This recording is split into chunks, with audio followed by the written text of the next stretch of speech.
countdown and we'll get things going.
Really all about two things. It's your movement and your ability to perform a bunch of glitches. So in that sense, pretty much all the Mario RPGs break the mold in that respect, but this game especially, with all the glitches, I would say. What else did I want to mention? Alright, also, there is considerably less RNG in the Mario RPGs than in a lot of other games, so there will be a few major RNG points in the game, but for the most part it's rather tame. So anyway, so right away you're going to be seeing the main movement tech I'm going to be using throughout the run, and that's spinning. And you'll notice though that I'm going to try my best to be able to jump at the end of my spin with the shortest possible jump. As if you'll notice one of the spins I did was finished, and if that happens, you will waste about half a second, because you'll just keep spinning in place, and you won't keep moving forward, so it's pretty important to jump out of your spins. That pretty much constitutes the main movement tech in this game. And for the record, some people have attempted speedruns of this without spinning at all. And I don't remember which category, but it was overall about 20 minutes slower of a run. So that just goes to show, just how important your movement tech is in this game. It does save quite a bit of time. And it is something a lot of newer players tend to overlook too, surprisingly enough. So let me talk about the category as well. So I am doing the all cards category, which is essentially the all chapters category, where I have to beat all the chapters, of course, and touch the Star Spear cards at the end of each chapter. Whereas, in contrast, any percent, you actually do not need to beat any of the chapters besides the last one. So it's kind of an opposite category. That being said, all cards is generally considered to be the premier skill-based category of this game, because any percent is more or less an RNG fest at the very end of the run, and you need to get lucky just to be able to finish most of the time. And I also kind of like all cards too, in the sense that you get to see most of the game, but you still get to see lots of cool glitches as well. So anyway, this fight, it's 100% scripted. I just mash A and jump. But I want to point out as well that there is a little bit of tech that I am showing off here, and that's called the quick jump. So I mash A during my jump, and if I time my A button, press right as Mario starts his crouching animation, that instantly ends the crouching animation and goes straight into the jump. If I were to wait a bit and not do this, Mario's crouching animation be a little bit longer. So we use this throughout the run, and it ends up saving about 8 to 10 frames per jump. I don't remember exactly how much. And it does, to a first order, result in about 10 seconds of time save overall throughout the run if you get all the quick jumps. So it's not a huge deal, but it's just one of those little things that we do to save time.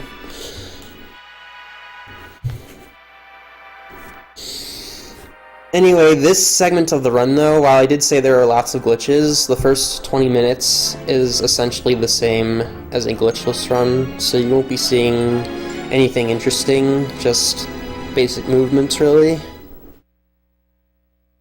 And a brief introduction to some mechanics. So, I mashed A and B to get through that screen a bit faster. And another thing you notice, my mic can pick up a lot of my controller sounds pretty strongly, but during all these dialogue-heavy areas, you don't seem to hear anything, and that is because I'm just holding the B button. It is not necessary to mash A at all to go through text, and this is something that even the other Paper Mario games, unfortunately, didn't really get right, in my opinion. At least as far as being good as a speed game. It's one thing I'd say that makes Paper Mario 64 a better speed game than the others in the series, is that I can just hold B and go through text as fast as possible. You could also actually try mashing A, but it is slower than just holding B, so there's no reason to do it. And it's nice because it kind of allows me to divert my attention during Prologue in particular, because these cutscenes, I've seen them hundreds of times, it's not really interesting.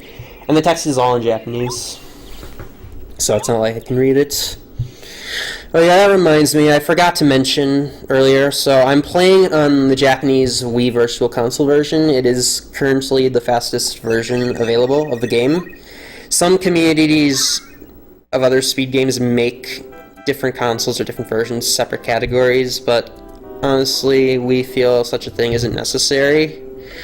But the Wii Virtual Console saves time over the N64 version mainly because it is faster load times. But it is also a little bit laggier, so it's not a complete win-win situation. The Wii U VC version, on the other hand, it does have no lag and has the same loading times as Wii VC. So when it comes out in Japan, that will officially be the fastest version by about a minute or two. And also, unsurprisingly, I'm playing in Japanese because faster text. Some games it doesn't make a huge difference, but this game it's probably close to 5 minutes of time saved from faster text. And there are also several glitches that only work on Japanese, and the route that I'm using in particular also is JP only. So anyone that wants to learn all cards, don't even bother trying to learn it on English. That's my advice for the day.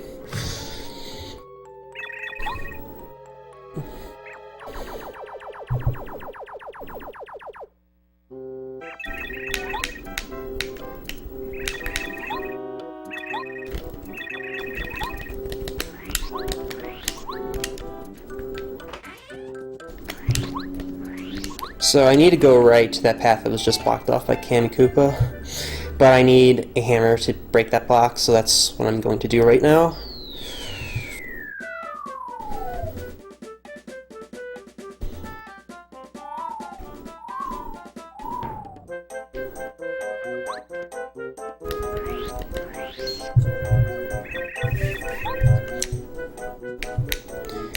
And to answer your question, all cards is not really 100% category. We do have those, although people don't really run them.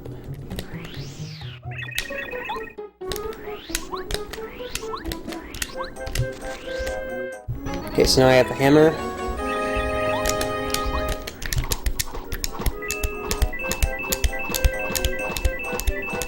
It was a bit sloppy there getting those coins, but yeah. So I went out of my way to get those coins because I'm going to need them later to buy an item. And my main focus during Prologue in Chapter 1 is just going to be avoiding encounters, because I absolutely do not want to lose my coins. If I, for whatever reason, lose coins and do not have 50 by the end of Chapter 1, I would have to waste a lot of time going out of my way to get extra coins, because I need to buy a really important badge for the speedrun after Chapter 1.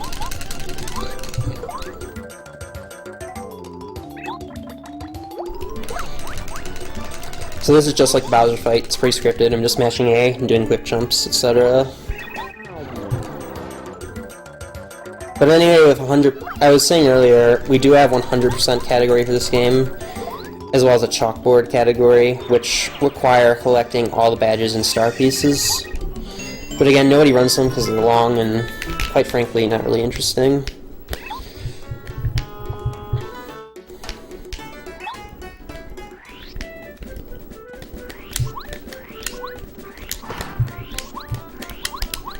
Now, there are more coins I could have picked up besides those 10 and the 3 I just got from the block, but we want to be prudent about our coins. We only want to get exactly as many as we need, without wasting too much time going out our way to get more.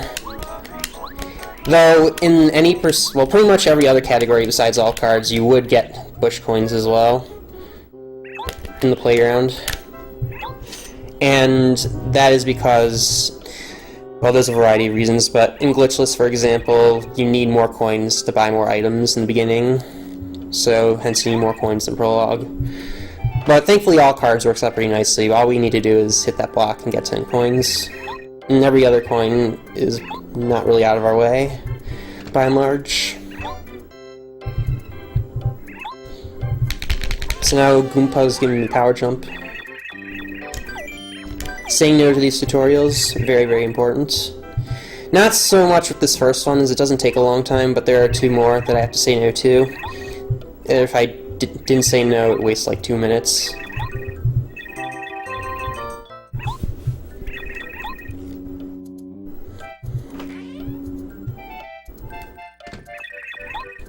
So I'm gonna quit power jump now. It's gonna be useful for the fights coming up.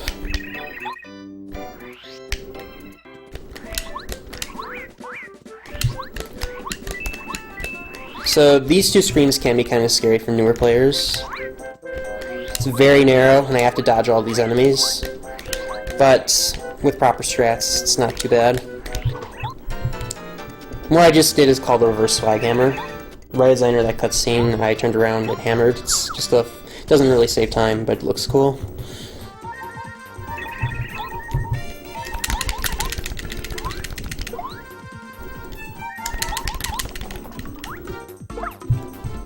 Nothing too much to say about this fight. Red Goomba's 7 HP and Blue has 6. So I'm just going to power jump on Blue now, but then I'm going to do nothing with Goombario because Blue has less HP. And this is sort of a situation I want to point out where it is actually faster just to do nothing. There are going to be several situations where doing nothing with your partner is going to be fast, or even with Mario is going to be faster than just fighting. As for that fight, it's one of those things, can't really make that fight any faster. That is actually the fastest possible strat for that fight. But it is Prologue, you don't have action commands, so things are pretty simple.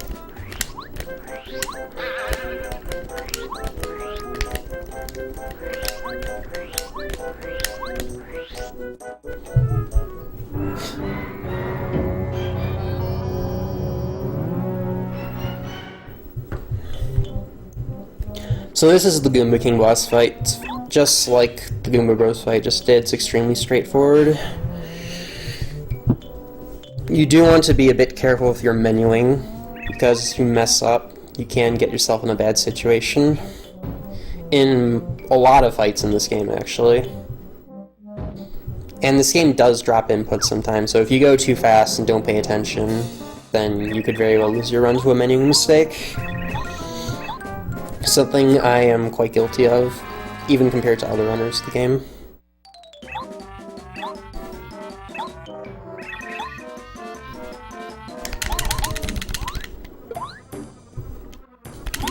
Tagging the Goomba tree will kill the Goomba Bros instantly.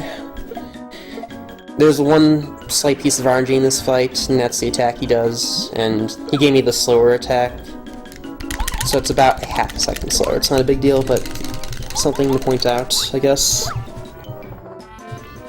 There really isn't much RNG at all in the first 20 minutes of the game. It's pretty much just this fight. It's a half a second, maybe.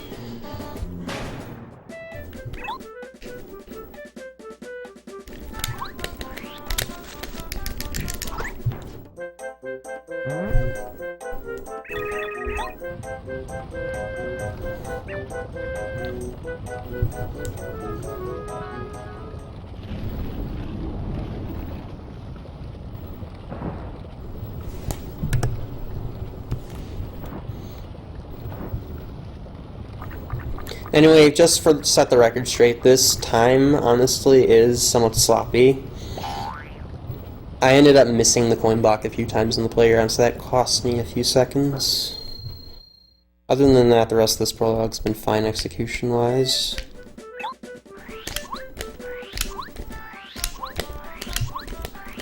I mean, it's only a couple seconds, but since this segment is really optimized, we tend to notice these things.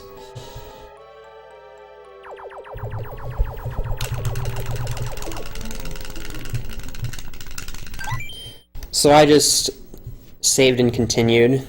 It is actually faster to continue without saving, but you'd have to your menu would have to be frame perfect for it to be faster, so we just don't bother and just mash A. But it is something that was determined in the test to be faster, in case anyone was curious.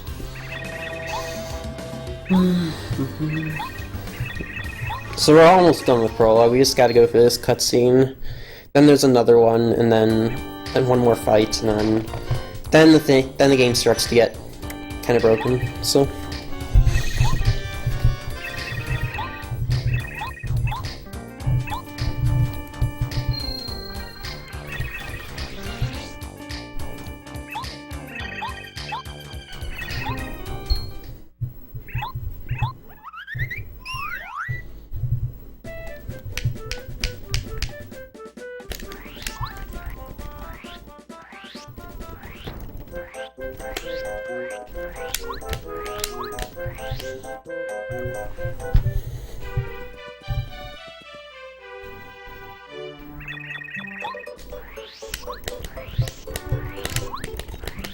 So this first screen of Toe Town, I showed off some movement tech as well. I spun right into the step there, and that cancels my spin immediately. So that would be faster than just spinning straight right and jumping out of my spins. Not by much, but like a few frames maybe. It's a small little thing, but throughout the run, like even right here for example, we try to utilize our terrain to our advantage with our movement.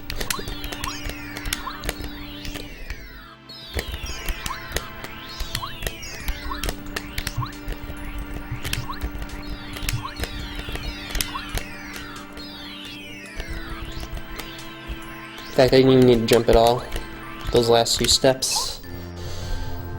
So this is a very common point in the run where people look at their time, see how well they did, and this was a 1709 Lodestar, which quite honestly is pretty sloppy for all cards. It's not horrible, but I tend to average around a 1704 during my PB attempts, so this was about 5 seconds slower than my average. But again, it's not really important, because there is a trick coming up that has quite a bit of RNG attached to it, and I could easily make up for those 5 seconds if I get good RNG. So we just gotta go through this one more cutscene. We're about to get action commands, and that's gonna change the mechanics of quick jumps somewhat. We can't just mash A now because we have to time our action commands. So I'll explain it a bit more during the fight coming up.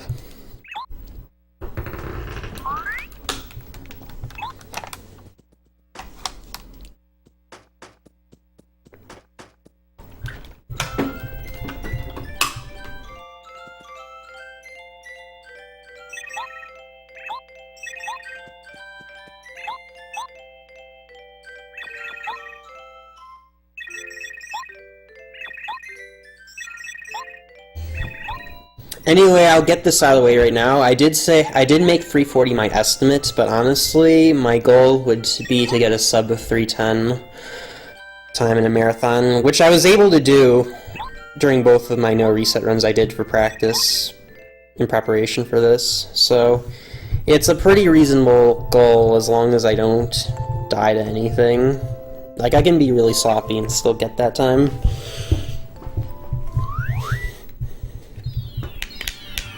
But there's lots of things that can go wrong, so that's why it was very conservative, my time estimate.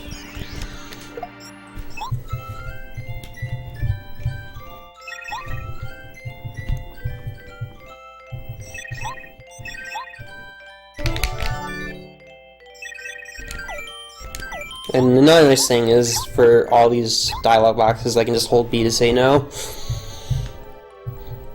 Alright, so this fight, pretty straightforward. So that time you noticed I got the quick jump. The crouching animation was fast, but I didn't mash A there. I had to time my A button press. And again, I did nothing because it's faster. Okay.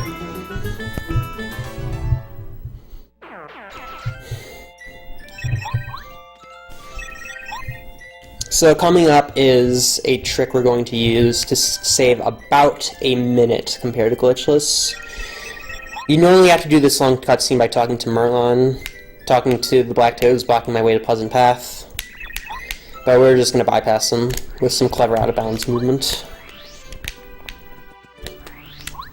So first things first is there's going to be a toad, and I need to use him to clip out of bounds, and I need him to stay still. That's RNG based, whether he stays still or not. So please stay still. And he did, it's good.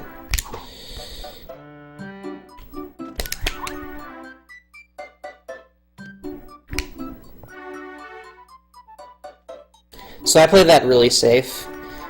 You can do it in 2 falls instead of 3 like I just did, but there's a risk of clipping back in if you time it wrong with 2, and I just wanted to move on, so I went for 3. Much easier to time.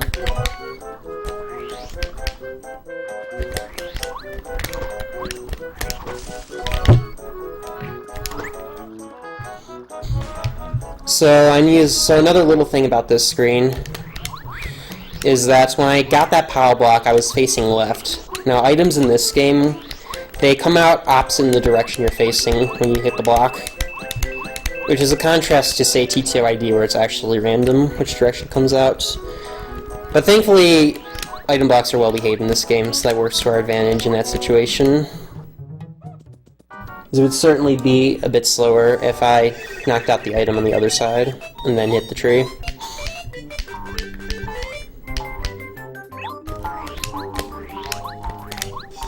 Alright, so I'm gonna go to the shop and buy some stuff.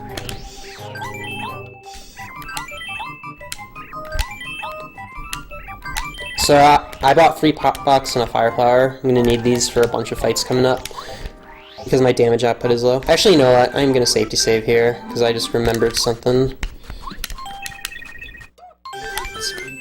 Just in case. It's probably not gonna be an issue, but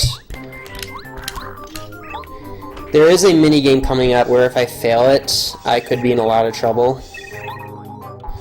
So I don't want to have to do half a prologue again if I reset here.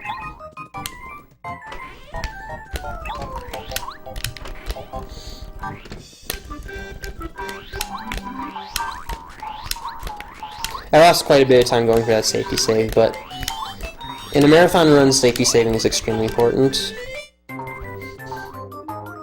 So I lost about 10 seconds doing that, but that's fine.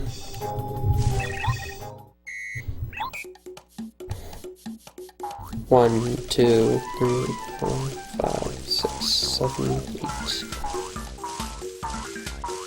8. So that is pretty bad RNG. The number of bounces that the fuzzies do is random. It can be from anywhere from around 9 to 13, and 12 is really bad.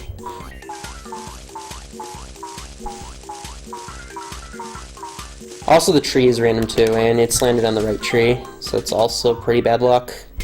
You want it to be as far to the left, well, to be precise, the second tree on the left.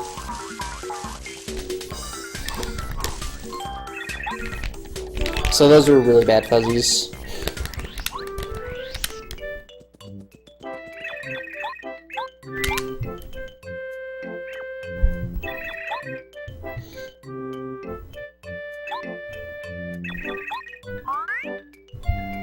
So anyway, the reason I safety saved was because if I failed this minigame at all, there'd be a very high chance I'd get into a fight with Fuzzy. And not only would that waste a ton of time, because it would take a while to kill them, but I would also have too much experience. And controlling my experience is very, very important. As later on, we'll get a badge that makes our attack stronger when we are in peril, and if you level up, you will be restored back to full HP. And basically, you want to time your level ups right so it doesn't interfere with being in peril in certain boss fights, particularly at the end of the game. And on that last Fuzzy, it can be really tricky if they bounce back and forth in the same tree. It's not common, but it can happen, and I've lost runs to that.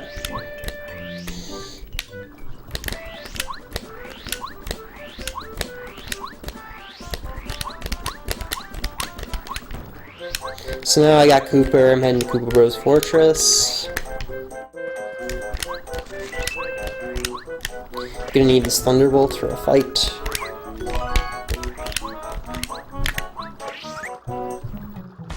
So now I should mention enemy spawns are random to a certain degree. And thankfully I was able to avoid them there. Getting an encounter in Chapter 1 would be very bad.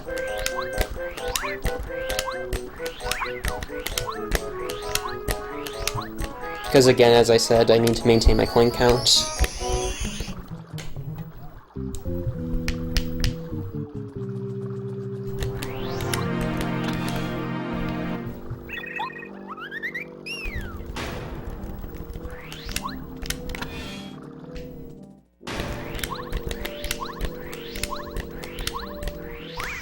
Okay, so this fight. This fight is a really good example of one situation where using an untimed dash command, like I did with the power shell just now, will be considerably faster than just timing it. Because if I fully timed it, the fight still would have been the same. I didn't need that extra damage. So it's something we are going to do throughout the game.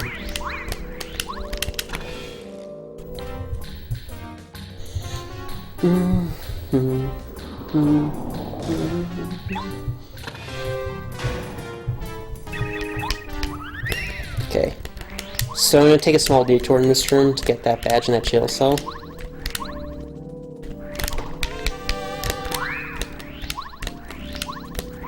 That is Power Bounce, very important badge. It's a main way of dealing damage on the bosses later on. Okay, so that glitch is called Stair Skip. I was able to jump in between the stairs and the railing and get straight to the basement. Normally you'd have to fight that Koopa by the stairs to trigger the switch.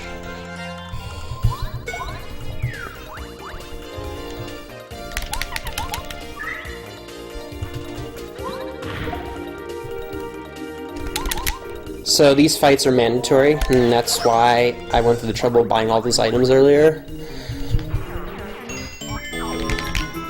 This next fight, though, is probably the most important fight in Chapter 1, because there's a 10% chance, I'm going to use the Fright Jar for these guys, and there is a 10% chance that it fails in one of them, individually.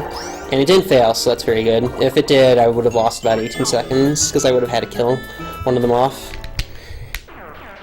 It's possible for the Fright Jar to fail on both, and that would be absolutely horrible if it did, but thankfully it didn't.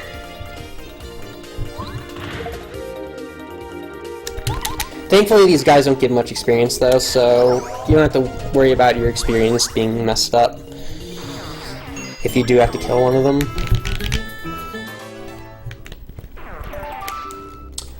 It's a decent pit overall.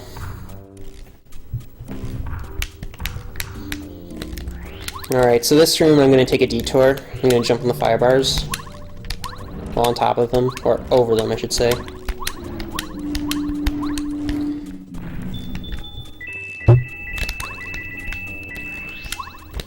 I obviously need them for the coins.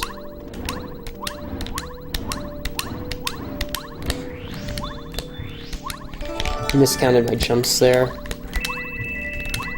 But thankfully I had really good coin RNG, as in the coins would spread out in a very favorable way for me to pick them up quickly. So now I need to get back up the stairs somehow, even though the stairs are gone, so I'm just going to fall out of bounds like this. And I spawn right on top of the loading zone there. It's very convenient.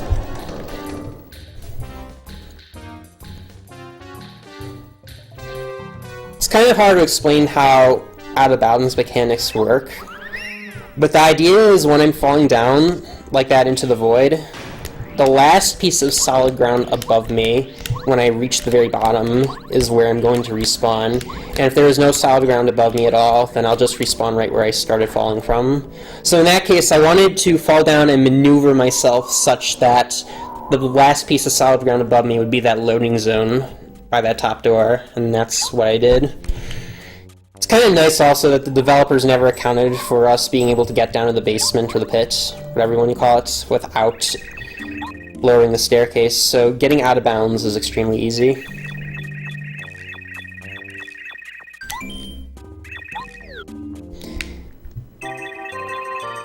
And for the record, in any percent, you wouldn't even do those pit fights because you don't even need to finish Chapter 1. The only reason we went through the trouble of doing them is to get that key at the very end, as well as all those coins.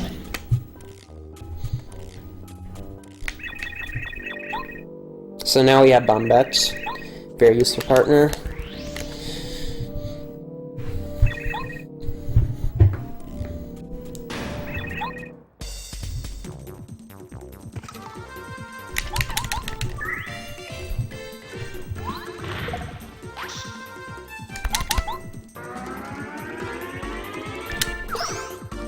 So I could have used Cooper instead of Bombette, and this fight would be faster. But if I used Cooper, I'd have to hit that heart block, and I would have had to switch partners twice. So it is actually faster to use Bombette here. It's something we've determined somewhat recently.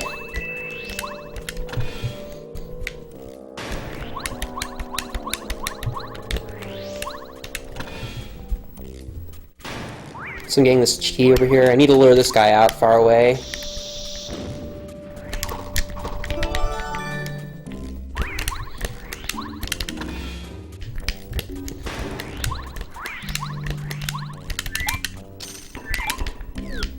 Switching partners while the lock is falling is another small little optimization we do, because I can't open that door anyway while the lock's falling down, so I might as well use some of that time to play the animation that happens when I switch partners, because I'm going to need Cooper anyway in a bit. Alright, so this is another trick coming up called Pie Jump. I'm going to use Cooper to hit the switch, and a bunch of walls will come up, and I can get around the walls just by precise positioning. Okay, so that's good. Okay, we didn't miss both pie jumps, so that's very, very good. If I had missed that pie jump and fallen down to the bottom level, I would have lost close to a minute. Because not only would I have to backtrack all the way back up there and do it again, I would probably jump on a Koopa right below me too. And that in itself is a 15-second time loss.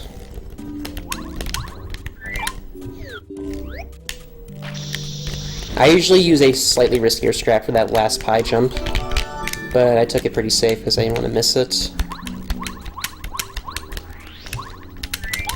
Generally speaking, if you miss pie jump during a PB attempt, it's a reset.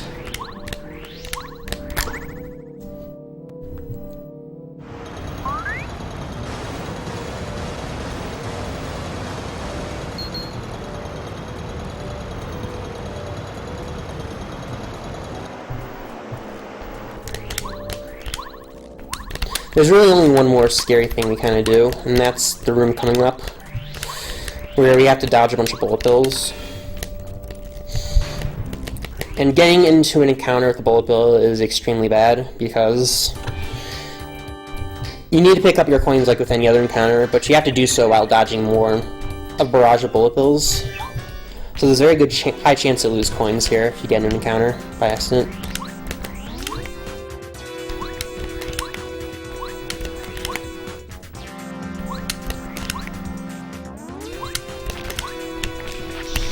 Oopsie daisy. That was a very bad idea. I should have waited. That was a silly mistake I made.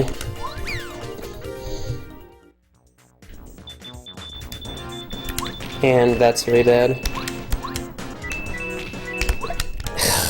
Oh my god.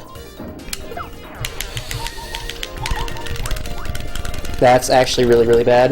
Now I'm in high risk if my coins spread out unfavorably. Okay, so that cost me a lot of time.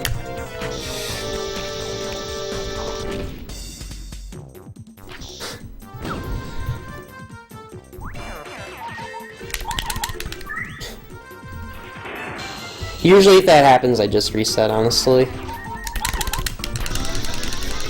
But thankfully I was able to get all my coins. So even though I wasted a lot of time picking them up, it still would have been better than if I missed a coin.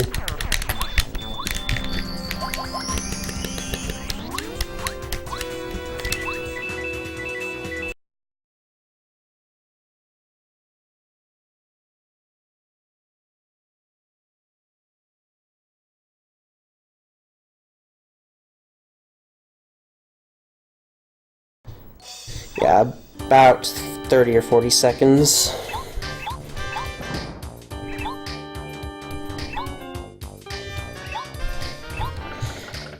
Basically, I should have played it much safer and waited for the double.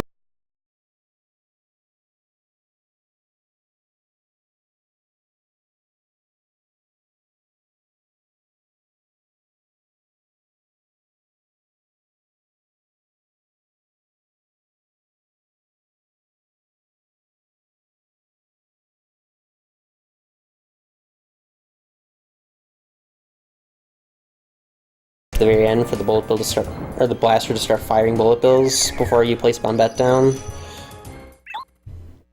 The good news though is this boss fight's extremely easy.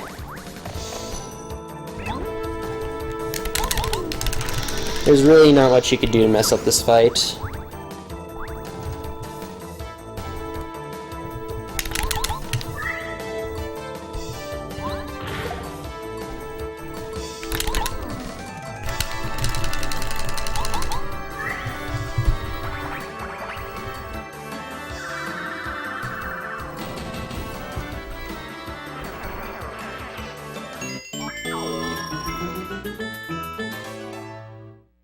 So quite honestly, if I didn't get in that bullet bill encounter, I would have actually been done with Chapter 1 by now.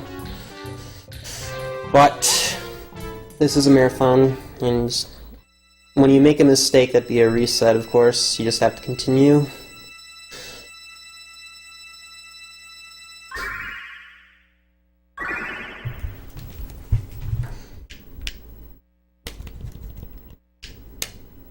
Okay. So 37:15, Chapter 1. This is the type of time you'd get. If you're good at the game, you'd only get a time like this if you did something really bad, like miss pie jump, for example. One of the recent world records actually did have a Chapter 1 time like this, so it's not the end of the world. I mean, I was kind of hoping to have a sub 37 Chapter 1 time in this marathon run, but 37:14 is not the end of the world by any means. Could be a lot worse.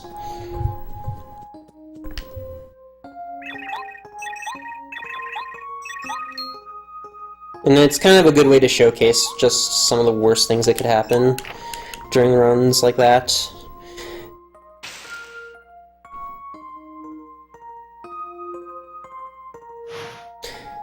Thankfully, with that second bullet bill encounter, I was able to maneuver myself to the bottom area, so when my coins started spreading out, I didn't have to worry about dodging more bullet bills. The first set of coins I wasn't so lucky, though. My coins spread out really badly, so take it what you will.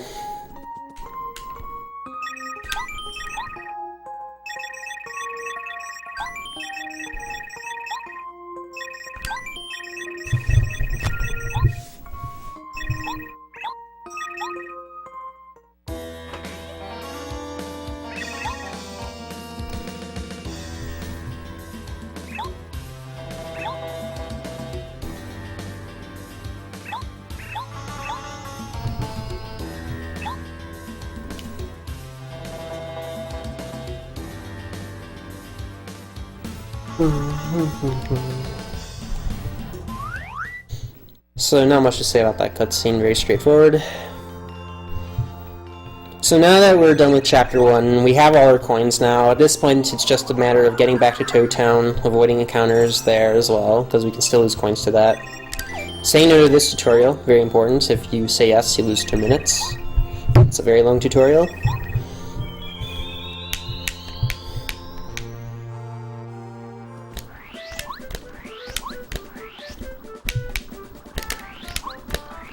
So right now I'm just going to focus on dodging enemies. Which thankfully it's quite easy to do.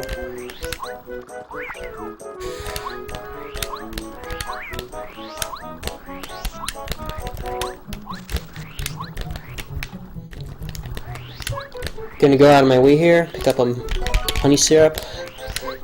I'm gonna use that just a bit. Restores FP.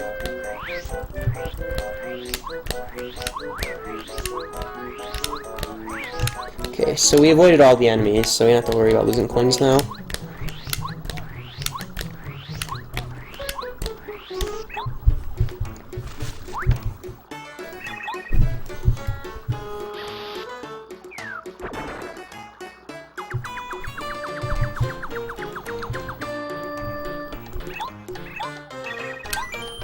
Alright, so this fight's very straightforward. It's power jump, bomb, hammer.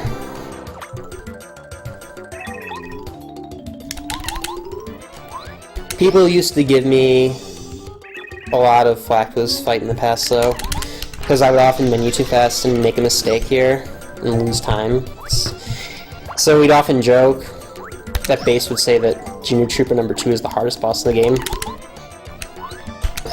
Thankfully, it's been a very long time since that's happened.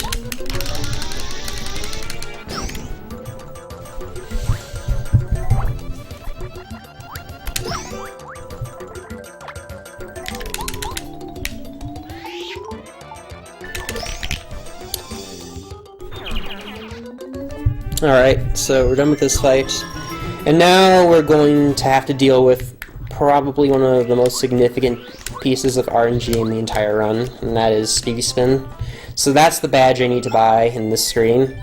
But for whatever reason, the developers decided to make it so that there are 4 badges available, but only 3 will actually be in the shop at any given time. So as a result, there's a 25% chance Speedy Spin will not be there. And if that happens, you'll lose about 25 seconds. And it's there in the first slot, so that's basically perfect luck right there.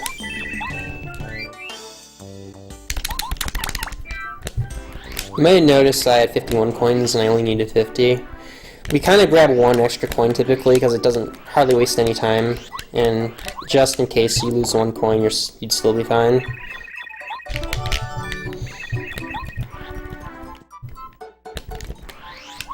So yeah, we got Speedy Spin first try. Overall, RNG's been, other than the fuzzies, it's been pretty good. And the bullet bills as well. But getting into the counter was still my fault. But yeah, basically RNG's been pretty solid so far. Can't really complain about RNG. Especially if you get Speedy Spin and Fright Jar. Fright Jar not failing and Speedy Spin first try, pretty much all you need to get a decent run going. The thing about Speedy Spin is if it's not there, you have to go 2 screens away to reset the badge shop, which is why it wastes so much time. And on top of that, there's no guarantee it'll be there the next time, so it's very possible if you're really unlucky just to lose your run to Speedy Spin.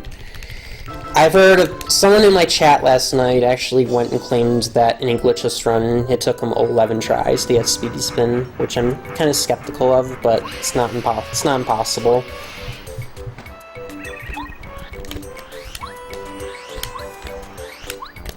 Okay, so now we're in Chapter 2 / Mount Rugged, and we are going here mainly to get So our objectives are these 3 things.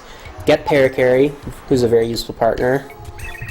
Get the Magic Seed, which you need for Chapter 6, in the bubble. And get 2 Wackas. So, talk to Paracarry. Now we're going to get 1 Wacka.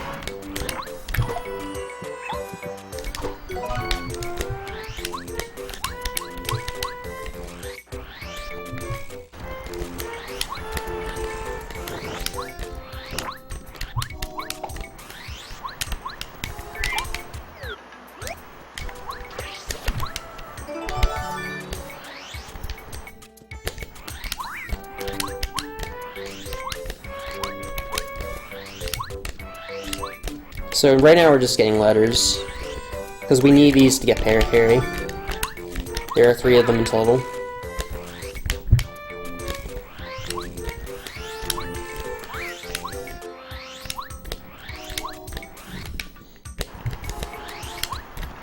So there's one more letter on this screen that we're gonna get, or the next screen, sorry.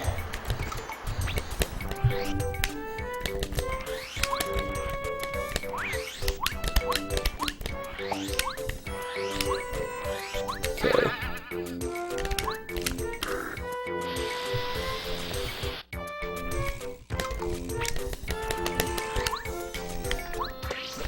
So that was a bit unlucky. Sometimes the way your partners follow you around is somewhat random, so sometimes they won't be on the ground when I want them to be.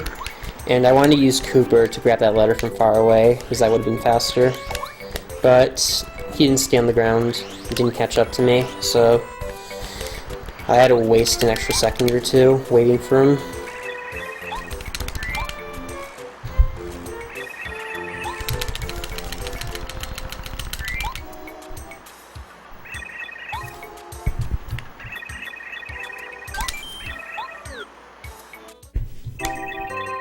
Okay. So we got para-carry now. Now we're gonna get our next whack up and get the seed. Because you need para-carry to get the seed. Which is why we're backtracking here.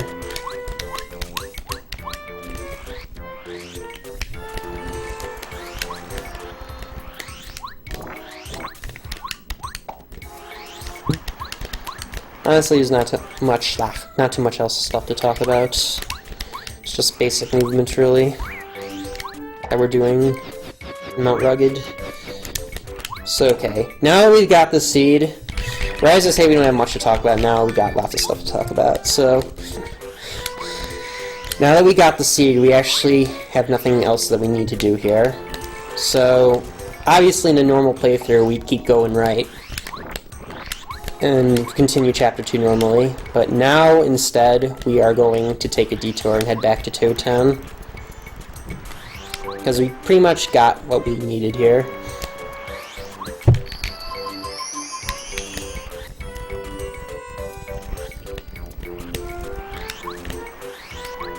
And I'm going to save here. Very unlikely anything's going to happen, but just in case. There is a boss fight coming up. If I mess up really, really badly, I'll die. So, anyway, so what's coming up is the first major sequence break of the run, called Blue House Skip. It is frame perfect and almost pixel perfect. And what I'm going to do is that blue house that leads me to a pipe that takes you to Lava Lava Island. I'm going to take advantage of the fact that hitboxes in this game are really broken, as you saw earlier with Pie Jump, and jump onto the top of the house.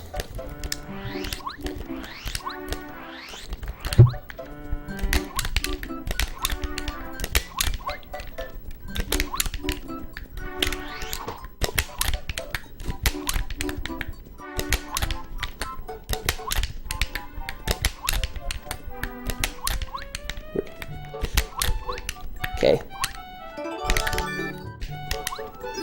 So that was kind of a bad VHS, honestly. I got a bit nervous there.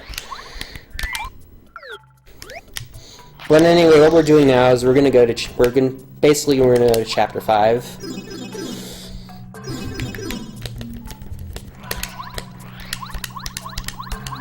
And to do that, we're gonna have to fight one boss coming up.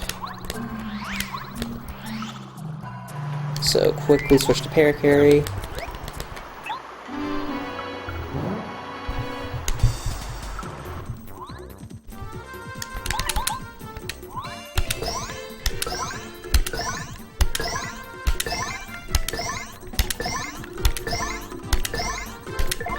Alright, so that's a 10 cap right there. I'll discuss that in a minute because I want to focus on this fight, what power bounces and caps mean for the run, because they have major implications.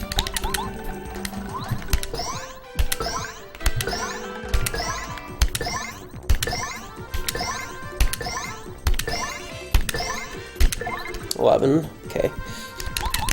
So this is a pretty average fight overall in terms of caps.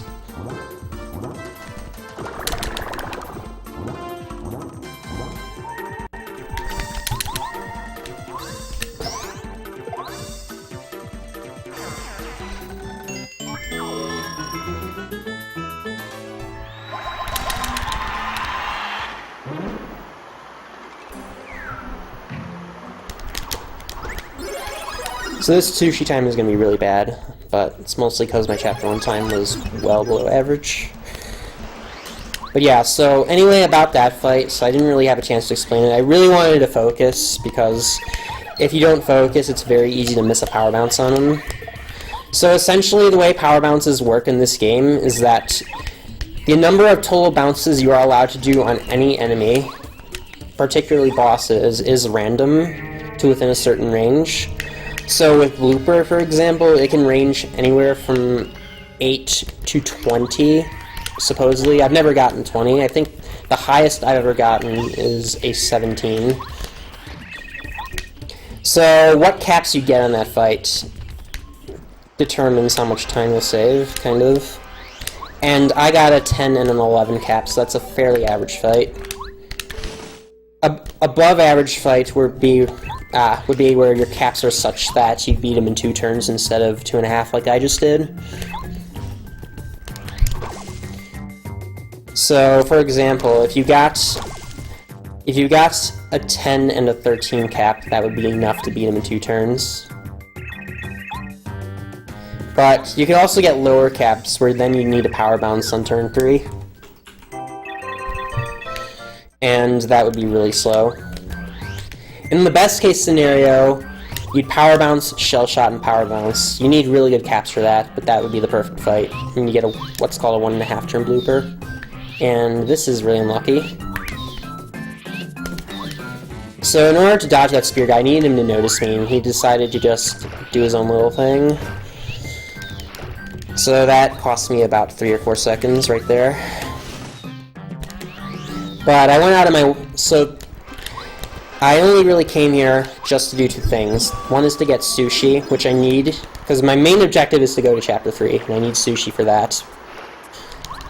The other is to go into... I need to switch badges. It's to get Power Quake. Would have been very bad if I forgot to switch badges.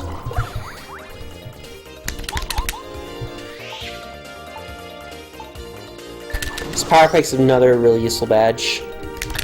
Without it, I wouldn't be able to do these fights very quickly.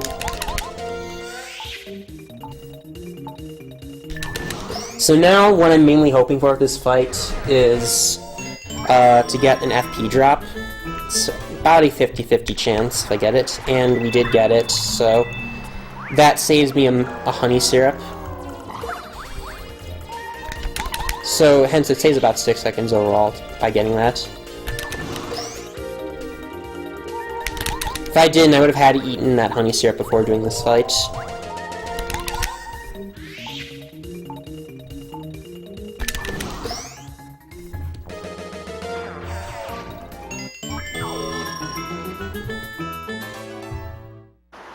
Alright, so now I'm going to pick up all the coins, eat a jam and jelly.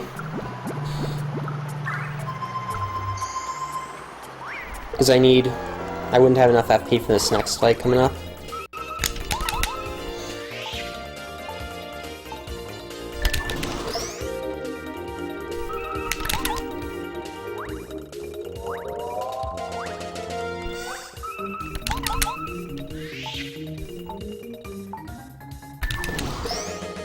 So anyway, that's the sewers fights. Honestly, they went pretty well overall because I got FP drop, and I remembered to pick up the coins also before eating that jam and jelly. If you forget to pick up the coins, there will be a ton of lag when you eat jam and jelly, and that wastes a lot of time. I did say that VC version is laggier.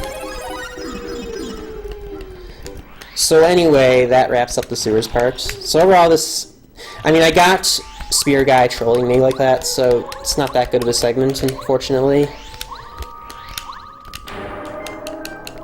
Basically, the FP drop counterbalanced that Spear Guy trolling me. So the rest of the segment is more or less RNG, because there's all these mini games that you have to do, and you can lose. It can be plus or minus 3 or 4 seconds, per minigame, and there are 3 of them. So this one, I have to hit a boo. That gets the record, obviously. And that was a very fast record drop.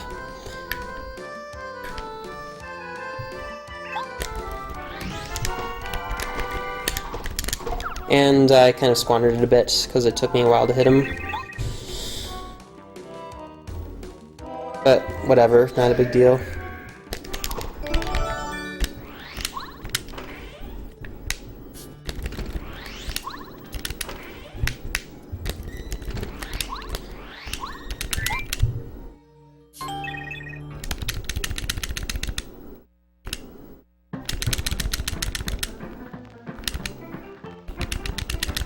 Get over here, please. Thank you. So that was not the best record player minigame. I did let the bar go a little bit too low, though, so that might explain why it was kind of slow. So, anyway, I forgot to explain earlier why I deliberately let myself get first struck. That's because in Chapter 3, specifically in Tubba's Castle, we are going to get Mega Rush, and that's going to boost our attack power by 4 while we're in peril. So it's generally a major focus of this game is to get into peril without wasting too much time. And getting first struck by all 3 of those Dark Koopas happens to work out really nicely. However, because of that, you also have to be really wary of getting heart drops. If you get too many heart drops in the sewers, you'll end up wasting a lot of time on the following segments because you need to get back into peril again.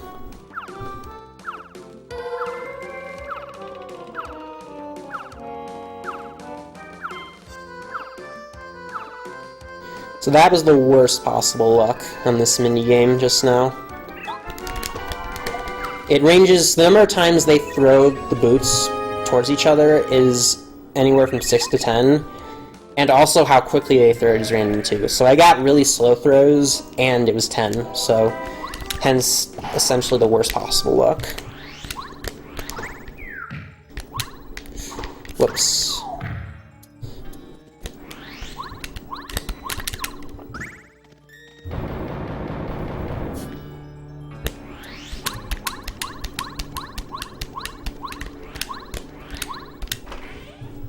So at this point we're done with the minigames. I just need to go get the portrait now that I have the super boots, and then we can talk to Bo.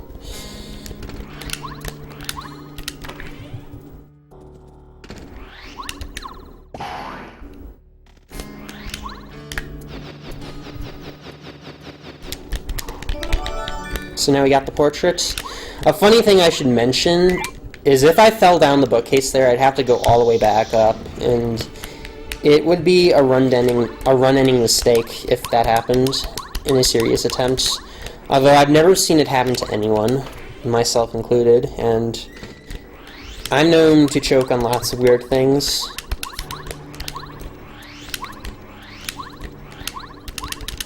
So movement was a little bit sloppy. I had overall pretty bad luck. Whoops. This isn't even going to be sub 59. Wow.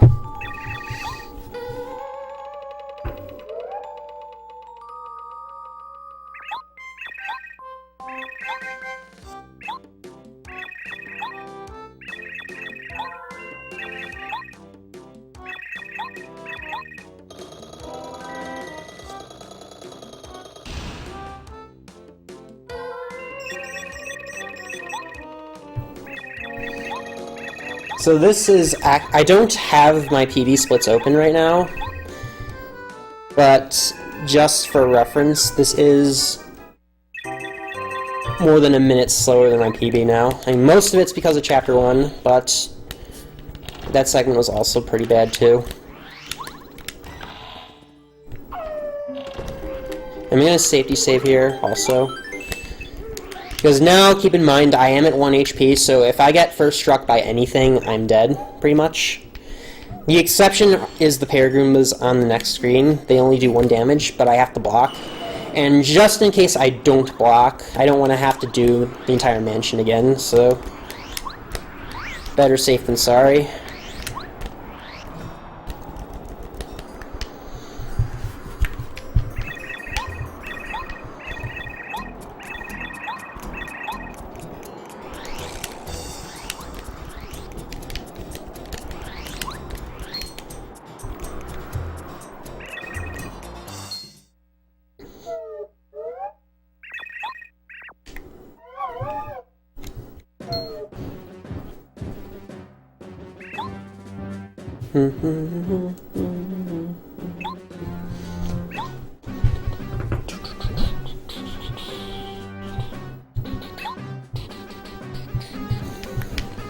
Okay. So on the next screen also, there's one scary enemy that I have to avoid, because he is guarding an item that I need to get. And thank God, we got it unscathed. Honestly, it's been a while since I've had an encounter with that guy, but for a while it was one of the most common places I'd have an encounter in this segment. Because with that guy, you have to get that repel gel extremely quickly, or he will get you. Okay, so now safety saving is very vital, because anything that first strikes me in here will kill me, and there are a few situations where you do kind of cut it close.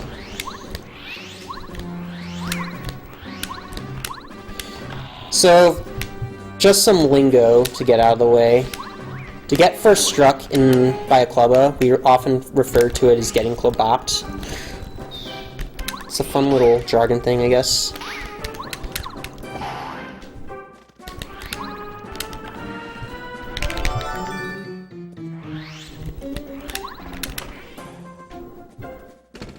Okay, now we're going to upgrade Paracarry next. We're going to need airlift later, in Chapter 6 mainly, but also we want to do 6 damage with Shell Shot. That gives us a bit more legroom in the boss fight coming up. Alright, so that's the first half of the castle. You'll notice these UFO things floating in the air. When they catch you, they send you to the front of the castle. So what I did was, rather than backtracking all the way to the main hall, which is where I need to go next, I just let them catch me, and that ends up being faster than just backtracking. But normally, though, we want to avoid those UFOs, because if they catch you, again, they'll send you back to the front of the castle. And if that happens, you lose a lot of time.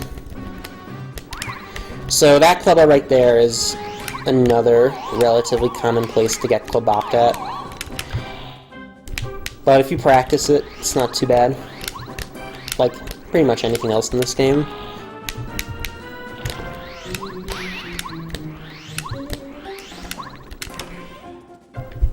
Alright.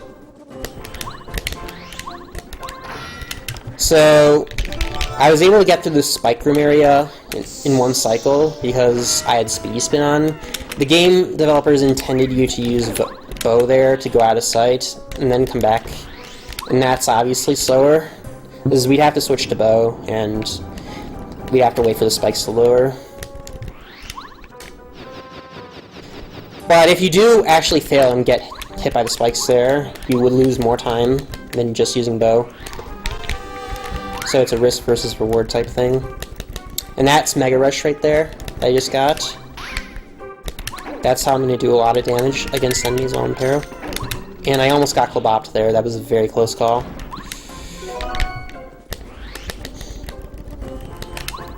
I failed to open the lock earlier, so he almost got me. But I avoided him in the nick of time. You can lure him out a bit further, and then it'd be a lot safer. But honestly, it's not that hard to do what I just did somewhat consistently. Right? Another thing, you don't need... A lot of people, especially in casual playthroughs, will go through this room and walk quietly to not wake up the clubbas, but you can, especially if you have speedy spin, you can just go right past them fairly easily. I'm gonna save, but I'm not gonna hit that heart block, because I want to be in peril.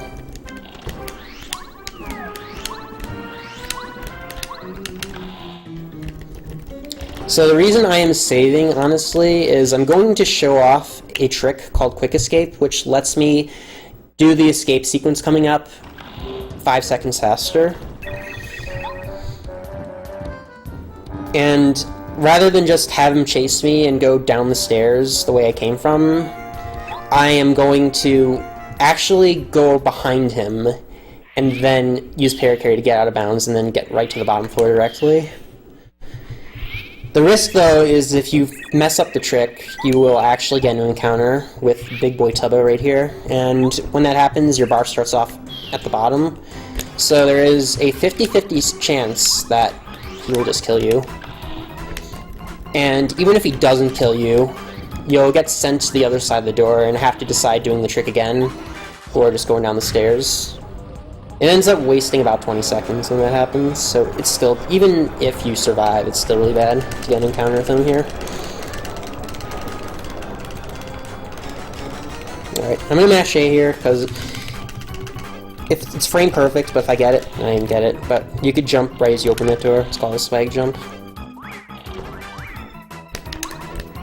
Okay, good. We got past him.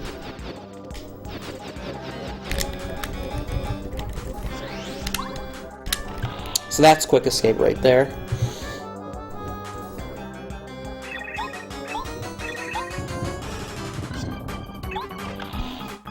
And safety saving in this segment actually did cost me quite a bit of time.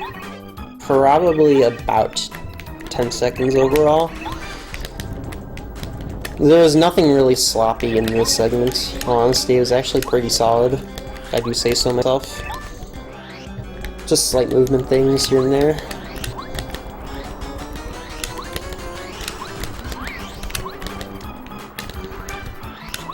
So again, I'm still at 1 HP, so I gotta be careful to avoid enemies on the way back here. It's not too difficult if I just hug the bottom of the screen, but something to keep in mind. Alright, so one more safety save, just in case I mess something up on the boss coming up.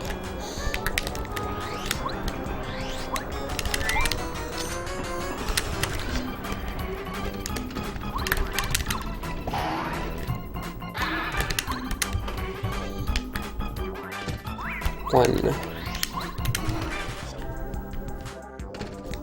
2,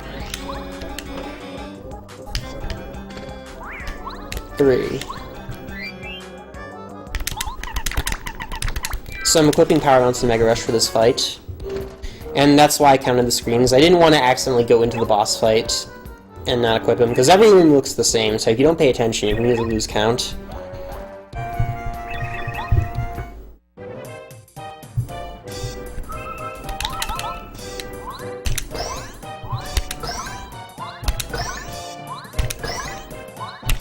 Alright, so we got 5 kept there. Now I'm gonna need another 5 to kill him as fast as I can.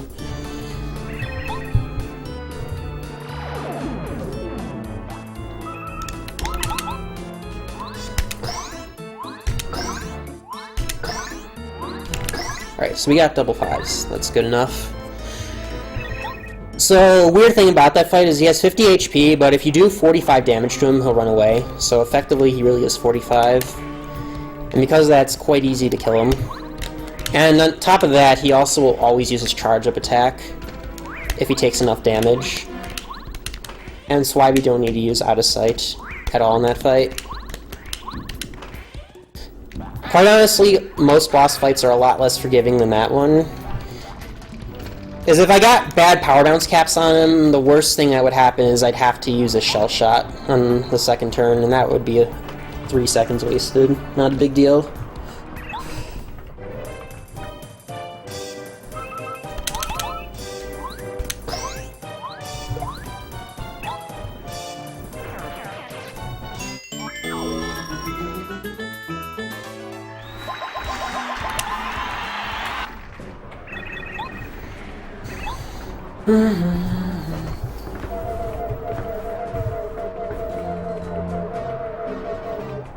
So overall, this is not the best pace, but it's a marathon. I was able to get a 108 double blow time in my no reset run yesterday, but again, I made a major mistake in Chapter 1, so that's pretty much the reason why this pace is really bad. But as far as my goal of getting a sub 310 all cards run is concerned, we still got lots of leg room to work with. Alright, so coming up, one of the most difficult tricks in the entire run. It's multiple frame perfect inputs. So just gonna change my badges real quick.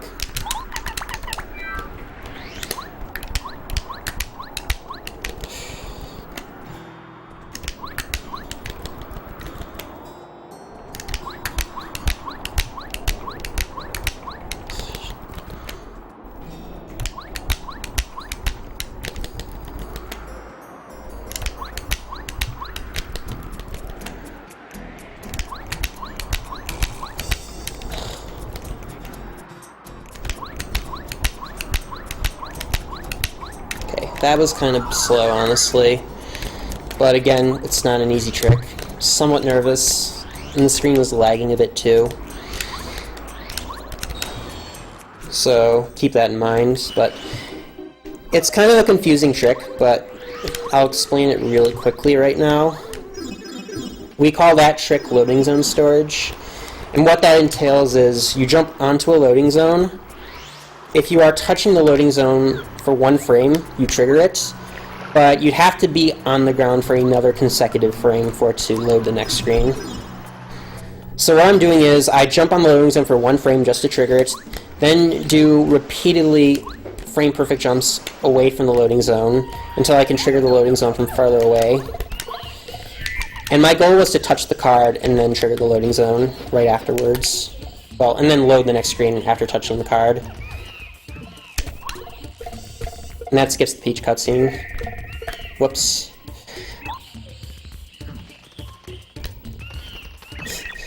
Silly thing happened, but anyway, yeah. So this trick is called Raphael Skip.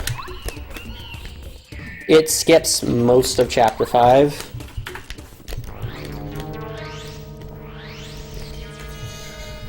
Essentially, it's called Raphael Skip because we skip the Yoshi's. You skip the save the Yoshi's part of Chapter 5. And we also skip the Raphael cutscene just by clipping through that tree. And it is a JP only trick. There's another way to do it in English, but it's much more difficult. And I messed up. So what I was supposed to do was not fall in the lava there, and if I was able to spin precisely, I would have landed on the platform there. Right as it was moving away. It's somewhat precise. Again, if I had fallen to the lava just once like I just did, then I wouldn't get it. It's kind of annoying because that mistake alone is... Oh my god. Are you kidding me, dude? So this is a really sloppy segment so far. So I ended up losing about 20 seconds on that screen. So really, really bad.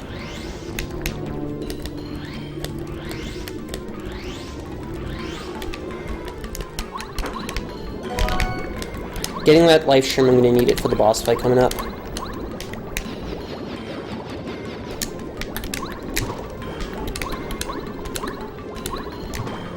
And I failed the bottle skip. Nice. So that was really bad too. This has just been a horrendously bad segment so far. But that trick is similar to Pie Jump. We call it Lava Skip, because it skips the block puzzle that you need to lower the blocks there, or to lower the lava. And you do something similar to Pie Jump where you maneuver yourself to the very edge and bypass it. But there's sort of been an interesting debate in the community. Unlike Pie Jump, we do consider Lava Skip to be a glitch. And that's because if you notice, on the way back, the blocks actually reset themselves, so the lava was lowered already.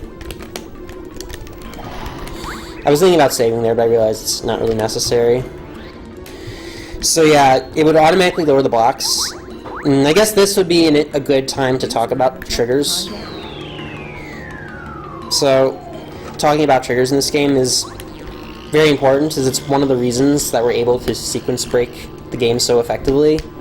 But essentially, the concept of a trigger is, if you do a certain thing at a certain point at the game will think you're at that point, kind of. So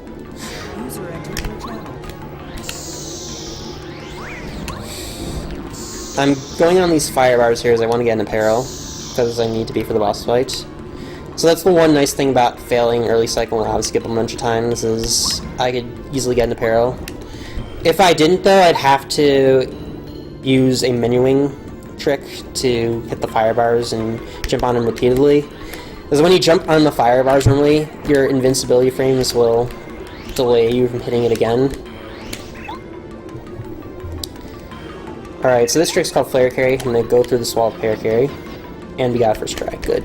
So the idea is kind of like loading zone storage. Is what I'm doing is you can easily clip through corners with Mario. And with Flare Carry, I could clip through that wall. And when I dropped down, I was on the loading zone for just long enough that it'd take me to the next screen. When you trigger a loading zone, it doesn't matter if you are being blocked by a solid object, you'll still go on to the next screen. So overall, I've lost about 40 seconds compared to my best segments, which is pretty understandable. I safety saved once, I failed lava skip a bunch of times, and I missed early cycle.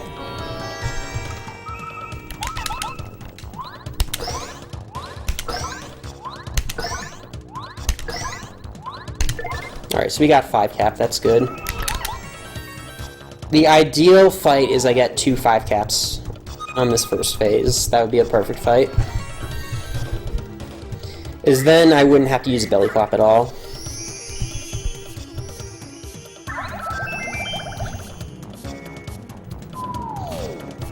Nice thing about this fight is I use the life shroom and then the next 2 attacks put me right back in apparel.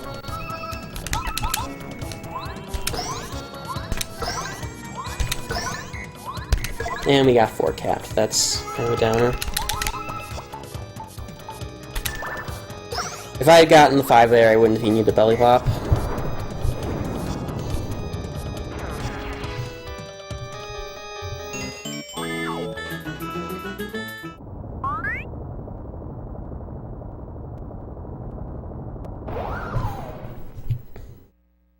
Alright, so this phase of the fight.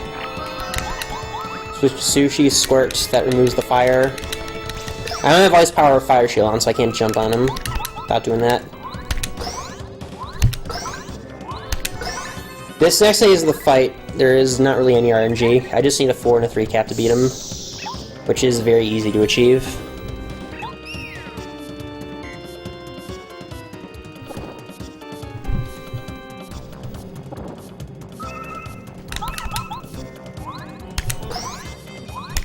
Alright, so that jump, or that power bounce I just did can be kind of scary for newer players.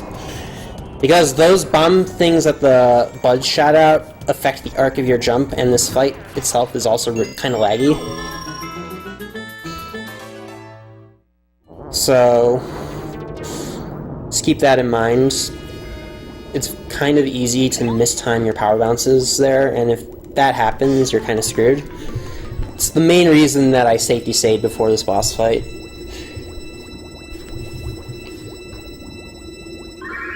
Alright.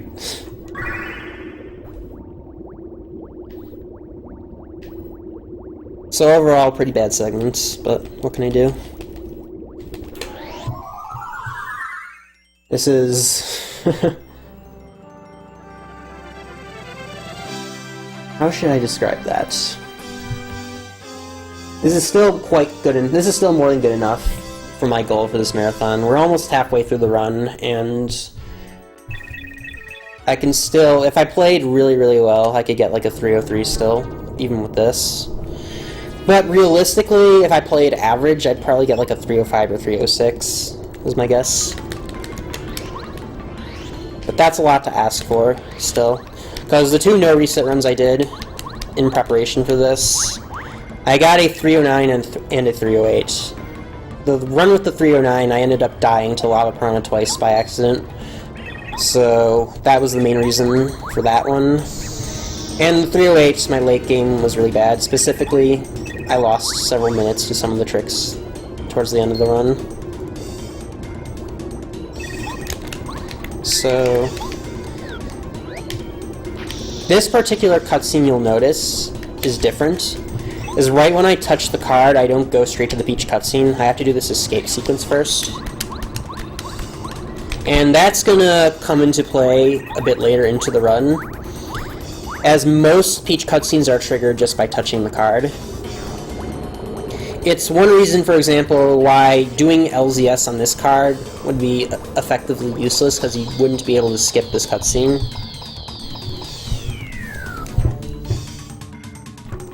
So yes, essentially this particular Peach cutscene coming up is unskippable. Even in any percent, you have to do it.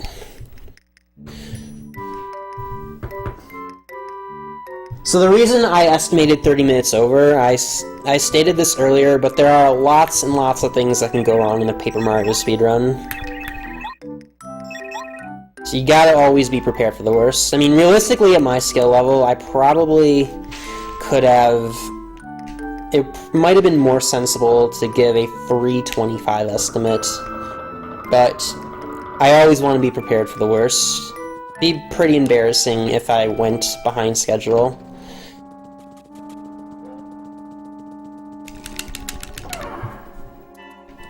I mean, made some very major mistakes this run, honestly, where I normally would have just reset for a real PB attempt, but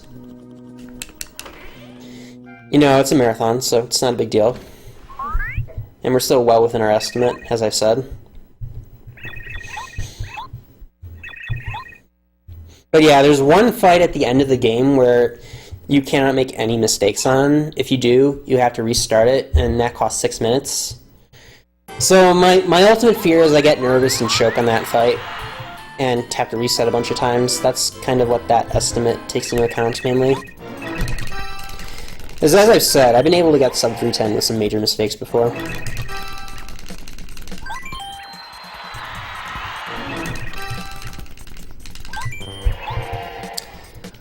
So this cutscene, there isn't too much to talk about. I'm just mashing, really. My ultimate goal is I do not want to win nor lose this quiz. So I have to answer just the right number of questions correctly. So I'm just going to mash A and answer every one for the first one, except the last one. And this is the last one coming up. Okay. If you do mess it up, you'd end up getting a jam, or one of the Koopa Trolls would get a jam and jelly, and that would waste about 2 seconds. Now this run, or this, so the next part coming up, in my opinion, is the worst part of the typical all cards run. That's Chapter 4, especially if you are playing on Virtual Console. And the reason for that is both boss fights are, or have the potential to be very laggy, and the lag can affect the timing of your power bounces. So if you miss power bounces, in the best case, you'll lose somewhere around 30 seconds. And in the worst case, you'll just simply die. So it's something to be really careful of.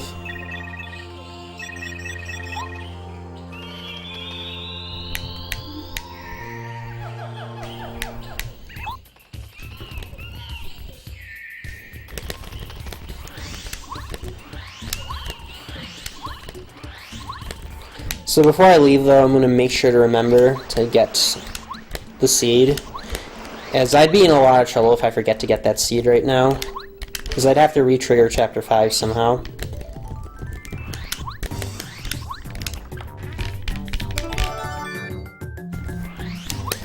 So I've only kind of briefly mentioned triggers so far, but triggers are going to play a really important role in the next segment. As right now you'll notice, we're in Chapter 5, so the game normally expects us to go to Chapter 6 next, obviously.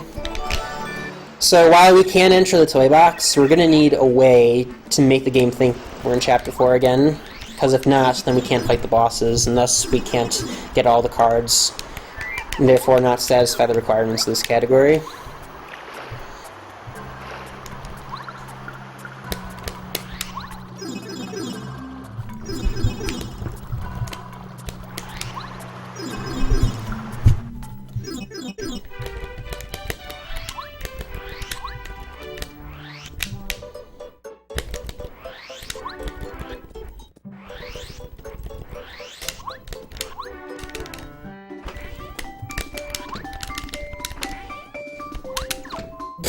Whoops. That was a bit silly. Juicy was here, he'd be very proud of me doing that.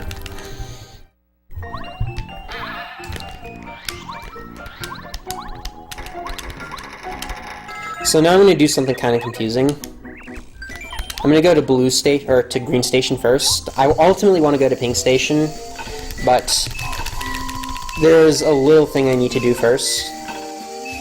So by going to green station, I'll enter pink station from the right, like this. And I'm going to take a brief stop and hit a switch, and that'll complete the train tracks on this side.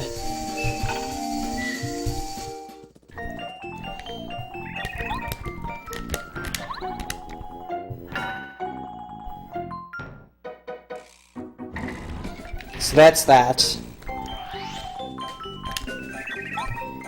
So you'll notice one effect of triggers with Chapter 4 is that usually in order to use the train station, you'd have to get the train from the storeroom, but I did Chapter 5, so the game assumes the train's already there. That's how that works.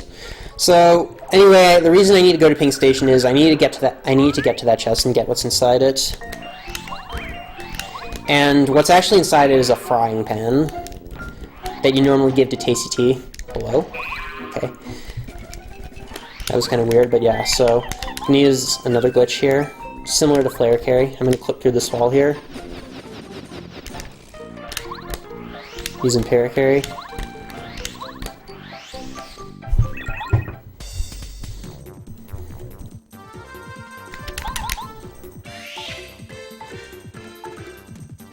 Anyway, so the reason I'm getting this frying pan is I need to re-trigger Chapter 4, and getting the frying pan will make the game think it's in Chapter 4, hence I'll be able to fight both bosses. Ideally, it'd be nice if we could only fight General Guy, but you have to fight Lantern Ghost before fighting General Guy in this manner.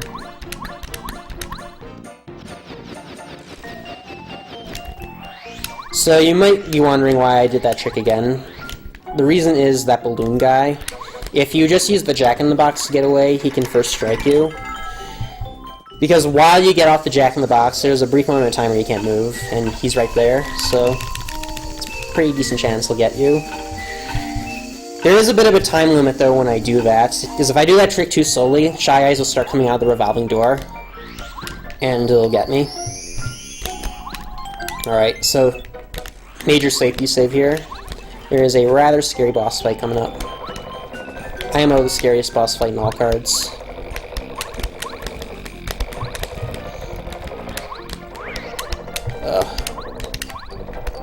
So I might have gotten the early cycle there if I landed on the block, but I missed it, so didn't get to show that off.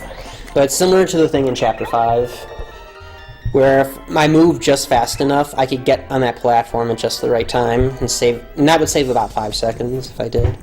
Okay.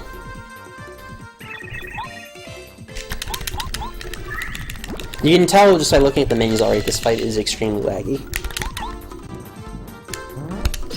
Okay. So we blocked his attack, that's good.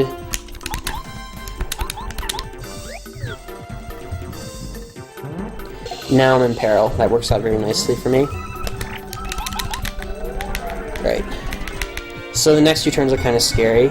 I could easily die here.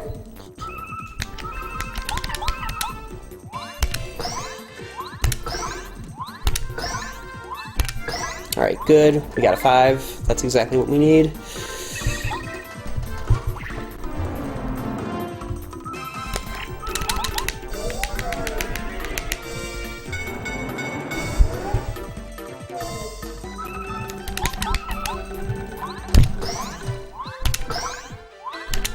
Alright, so I'm not sure if the video feed's going to show it, but you might notice on that second power bounce there was a little bit of a speed up.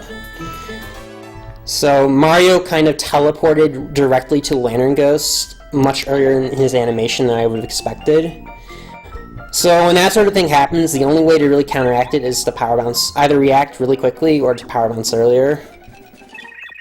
So I'm not sure if I could say lucky, but I'm quite thankful that I didn't miss a power bounce there. Because if I did, I would have been dead. That's why I say this fight's one of the scariest ones in all cards. So we got Watt now. We will need him for the boss fight coming up. We'll need both Power Shock and his main ability Electro Dash, which pierces the fence. And generally adds 2 defense, so it's very useful.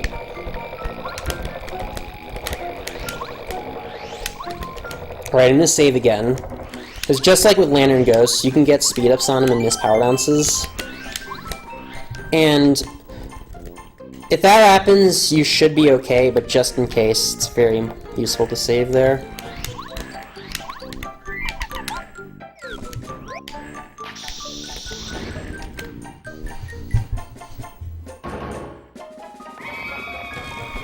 So, a couple other things about this fight, or the Lantern Ghost fight, I didn't really get to talk about. So, in order to beat him, you need a 5 and a 4 cap. In the absolute worst case scenario, you cannot miss any power bounces and still die to him. Because you get the lowest cap on Lantern Ghost is 4. So if you get 2 4 caps in a row, you die to him. It's very, very rare to happen, but it can, and it has happened to me. Whoops. It has happened to me in an RTA attempt before. Without using the Voltrum also, the Voltrum does 2 extra damage to him, so if we didn't have the Voltrum, we need 2 5s. And as a result, Lantern Ghost would be a very common place to lose runs. The fight was less laggy without the Voltrum, but again, you're leaving it up to RNG without it, so...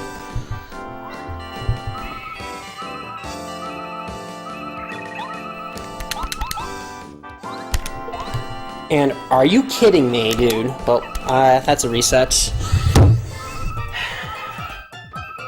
Why I saved there? I never actually missed the jump on that guy, well, on the Shy Squad before.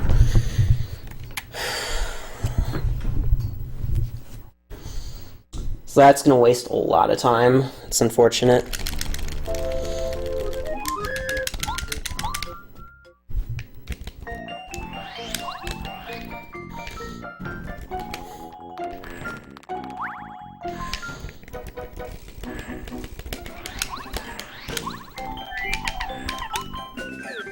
Not sure why I missed that power or that jump even. It seemed kind of odd. In fact, I've never actually missed the jump on that Shy Squad before. So that's gonna cost me about a minute and a half probably. Because I have to do all this stuff again.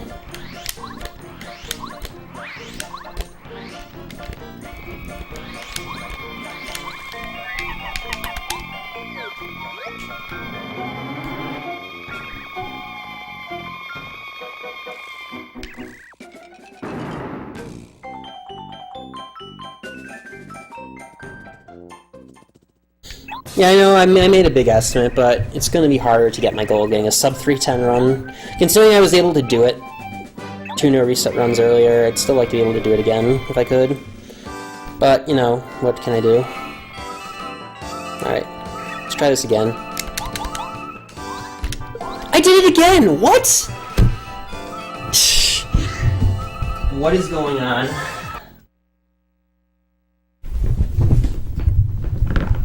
Okay, I don't understand, but...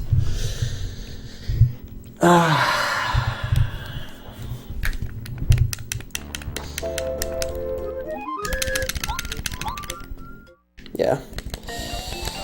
So, honestly, getting sub 310 will be really difficult now, because I fucked that up twice. I think I'm just going too early on the jump there.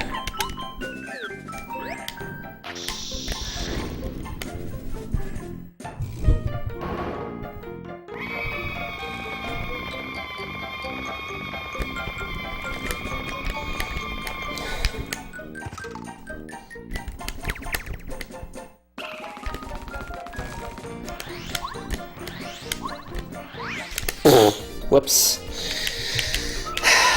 It's not this. I'm kind of rattled by this mistake because it's never happened to me before. Like, I'm making this fight look so much harder than it is. It's not that hard. There's only one part that's hard, and it's not this part.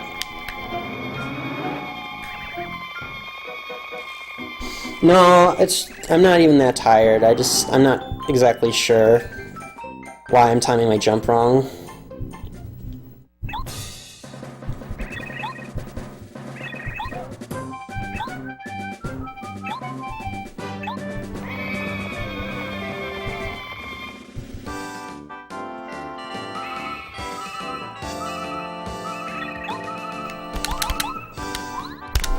Okay, good. I timed it much later there.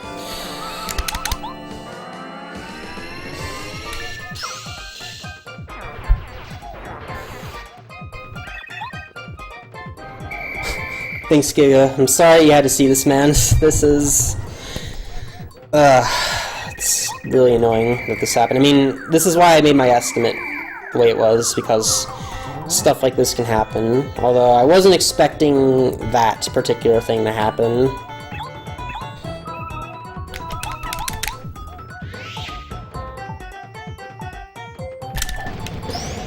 Because honestly, the real scary part of the fight hasn't even happened yet. The Shy Stack is not hard at all.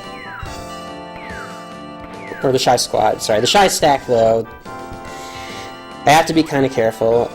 Because just like with the Shy Squad, if I miss a jump, I'm going to die.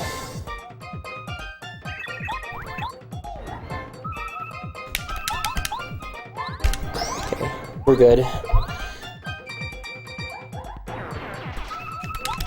Honestly, we should be able to win the fight now pretty easily. It's just a matter of, do I lose around 30 seconds or not?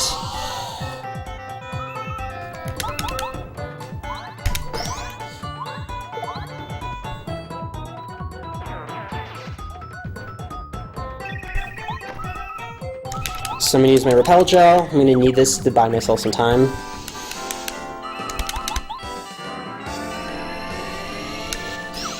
Anyway, this fight, or this turn coming up is the scariest turn in the fight. So before that, though, he has actually 2 attacks, and one of them's slower than the other. He gave me the slow one. So you know what's funny? So this is the scary turn, and I had no problems whatsoever landing the power bounces. So we basically got this fight. So he gave me Bomb. That's the faster attack by about 3 seconds.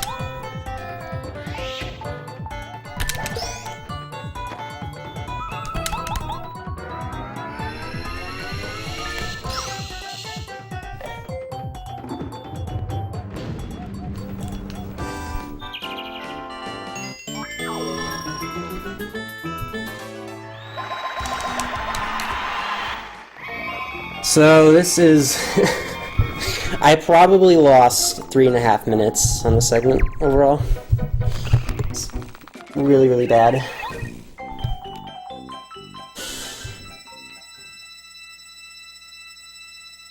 I mean, the fight went perfectly after, on that 3rd attempt. I don't know what happened, but yeah, so this is the second LZS in the run, and even though it's quite out of my way, I am going to safety save. Because if you fail that, so I didn't really explain it earlier, but if there's a couple ways you can fail loading zone storage, even if you touch the card. So it's either you hit the card while you're ascending, or you touch the ground before you touch the card. And then there's not having the loading zone stored when you think you do. So those 3 ways. And if I fail it, I lose 5 minutes, so...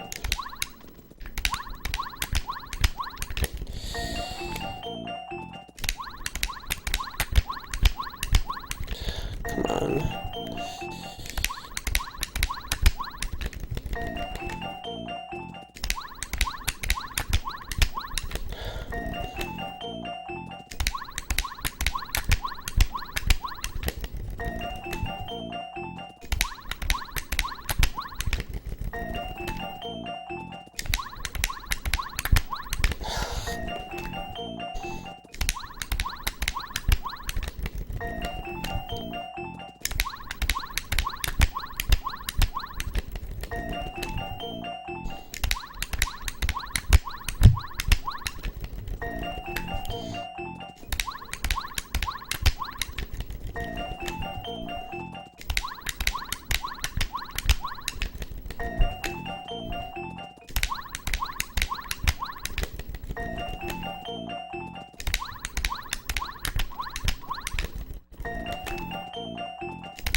God,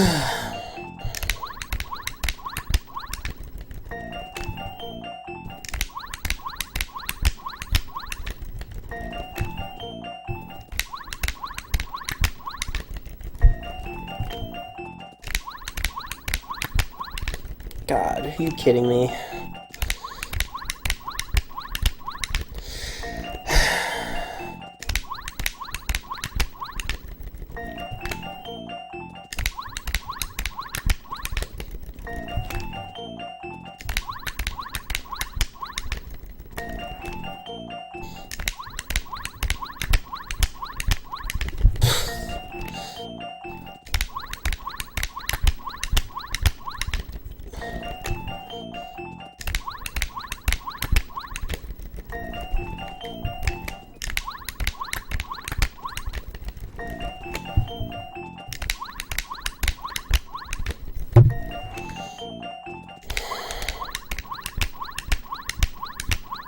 Thank you.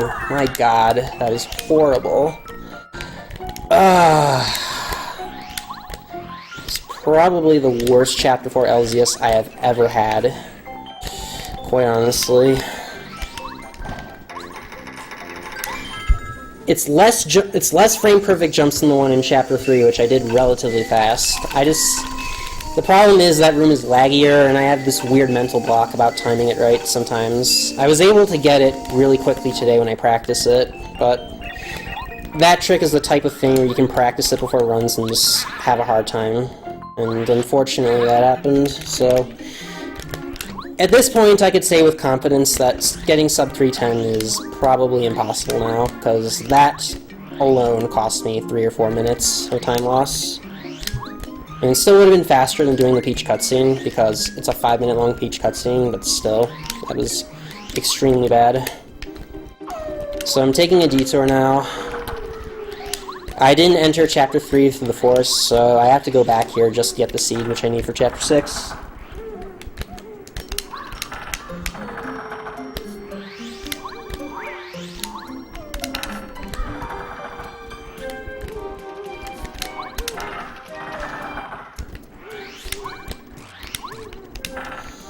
And the order is pretty easy to memorize, so I don't usually get lost here or anything.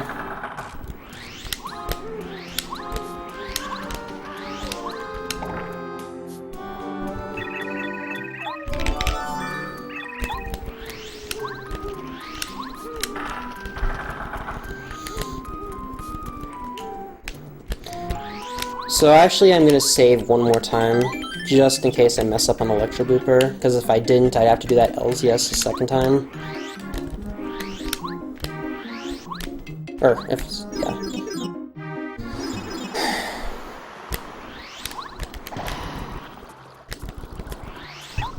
It usually does not take me as long as you saw. As I said, that's practically the worst LZS in Chapter 4 I've ever had.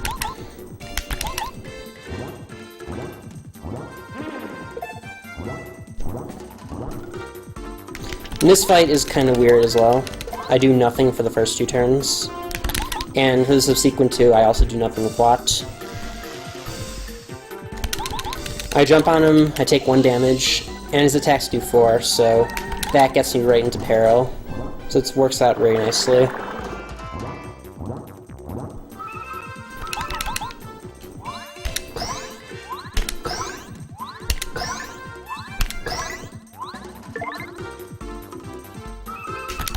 Now you switch to Paracarry. And he's going to charge up again, but thankfully I can use Shell Shock to get rid of that.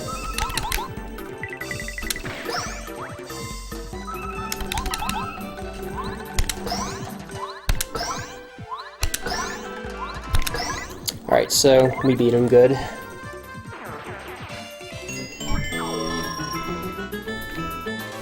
So overall, this segment is about 4 minutes slow, as I've said earlier. Nothing I can do though, just have to move on. But that blooper fight, you can easily die and make a single mistake, so that's why I saved. And pretty much everyone who has ran this game has lost a run there, mainly for being negligent. Thankfully with power bounces on Electro Blooper, you can always guarantee at least a 5, which is all you need to beat him. So anyway, one of the biggest questions about this run will arise from what I'm doing right now, which is doing Chapter 2 after doing the other 4 out of the first 5. So, you'll notice one thing already. I was able to enter Chapter 2 through Dry Outpost, and that's a lot faster than going through Mount Rugged. I also have the Ultra Hammer, so that lets me do all the block... Well, it lets me fight all of the Stone Chomps much earlier. And finally, I have Mega Rush, so that makes all the fights, each of the fights individually, much faster too. So,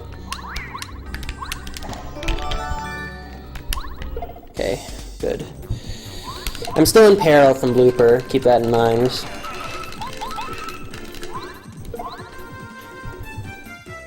And with this first fight, I need to conserve enough FP so I can power bounce some Toot and Koopa. But with that first fight, I can just first strike and jump on him, and then jump again. Yeah, our other main prerogative, really, is to avoid heart drops, which are very common from the Chomps, but if you position yourself right before you start the fight, you can avoid them almost every single time. Okay.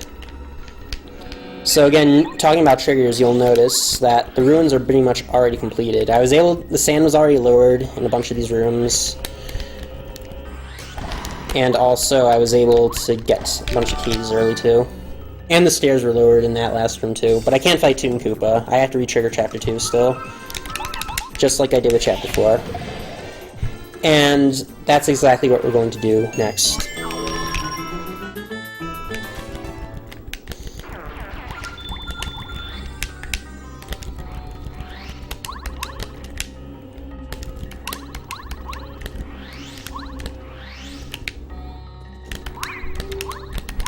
Alright, so we're going to take a detour here, and we're going to go to the room with the Super Hammer. And as it turns out, getting the Super Hammer is the fastest way to re-trigger Chapter 2. Bit sloppy movement there, yeah. So, as a side effect, we can never have our Ultra Hammer again. And there is one place later in the game where we normally need our Ultra Hammer to get past.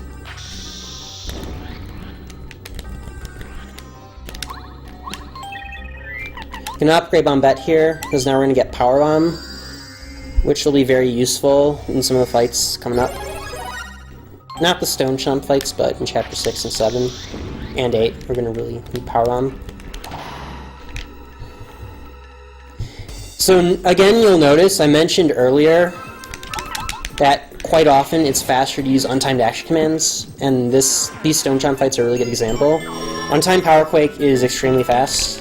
And since I'm in peril and it pierces defense, I can kill the Stone Chomp Knights pretty much instantly with Power Quake. So overall, this is a pretty clean segment. It's a bit sloppy on the movement, though. So at this point, we can fight the boss. And it's a very straightforward boss fight.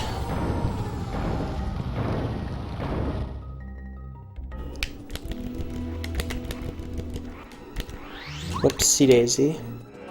I'm gonna save though just in case, because if I miss an action command here, I will die.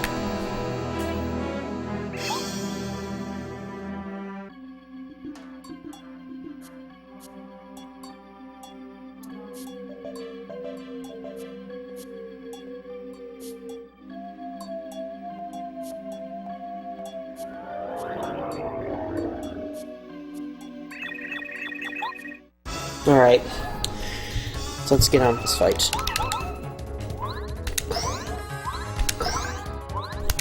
Alright. You can get a 3-cap on this boss, by the way, and if that happens, you lose quite a bit of time. You won't die, thankfully, because a lot of the other bosses, it's a lot worse if you have 3 caps. But yeah.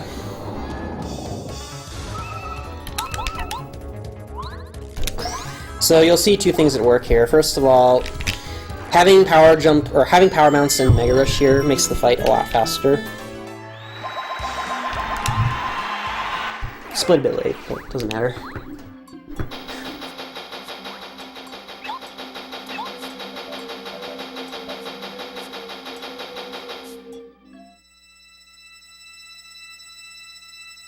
Or whoops, I split that wrong.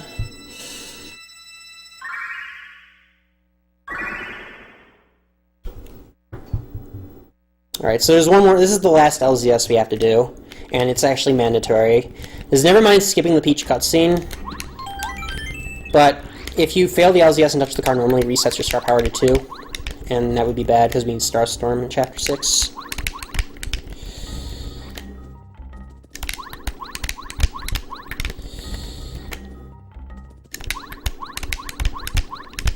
Okay, so that was actually pretty good, honestly. Much better than the one I did in Chapter 4.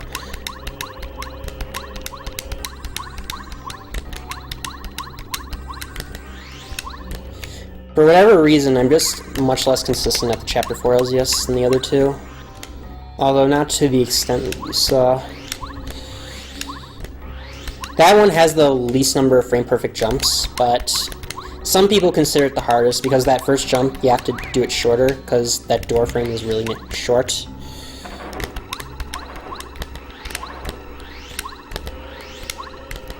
Whoops. Whoopsie daisy, dude. Whoopsie daisy.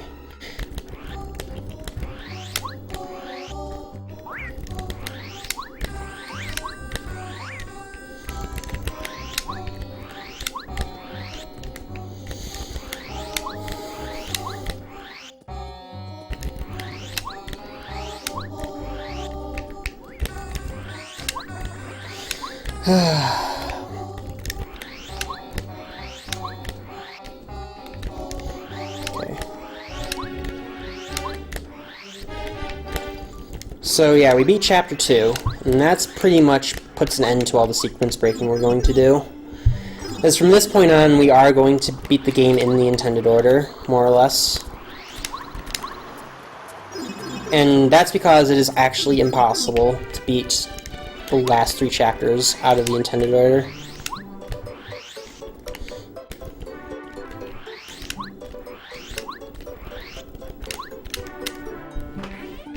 So I'm taking a detour. I'm going to get one more badge here. Quick change. After a certain point in the game, you can pretty much always get it doing the 3 ground pounds on this floor. But in the normal course of the game, he'd tell you to check something out, and you check something out and it would tell you to do 3 ground pounds in his house, and you get the badge.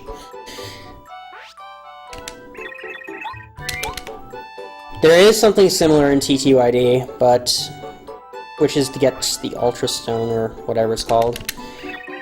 But that thing, it is actually mandatory to check the said thing out, and then talk to Merlin later. So yeah, anyway, quick change is going to be very useful in the segment coming up.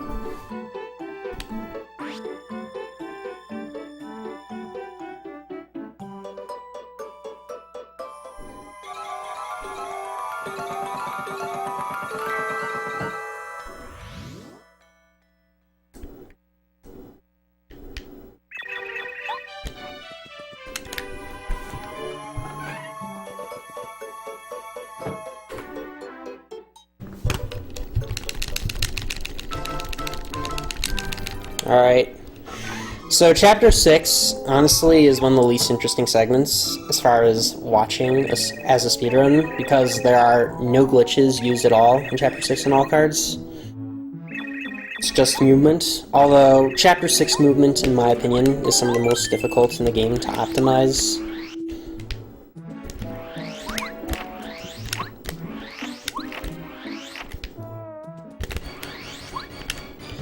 So we're just going to do these mole fights now. They are mandatory. It is possible to actually skip half of Chapter 6 using a trick called Lackey Early if you do loading zone storage.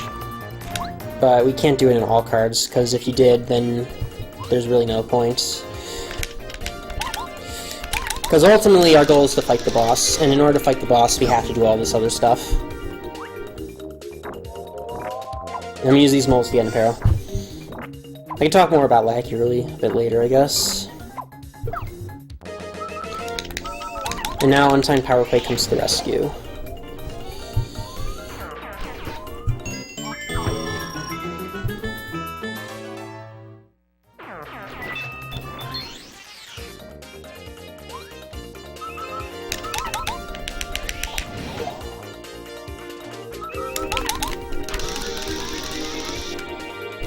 Okay.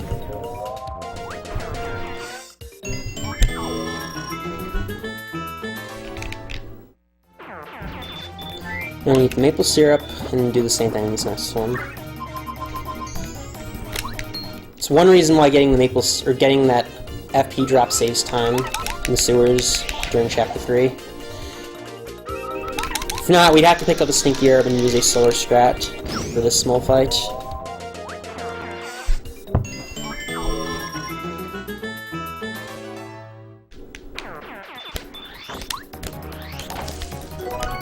So now I am going to, whoops, take off, and I am going to eat a Wacka Hill. Okay, that was a little bit slow, but it's okay. So this is where the first fight where Airlift comes to play.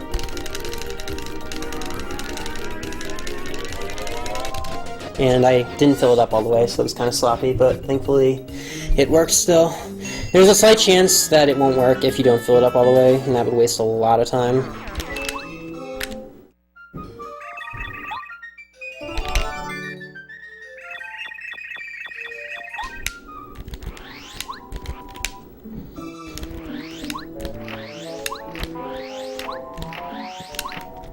Alright. So this next screen coming up is often what we refer to as the Room of Death. There are two enemies that are kind of difficult to avoid, that we have to dodge on the screen.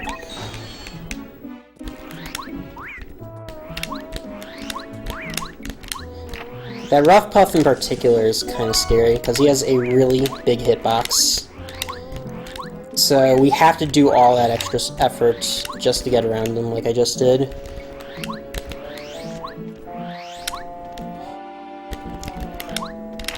So I only went that screen because I need to get a Yellow Berry, which will take me to the screen I need to go to next.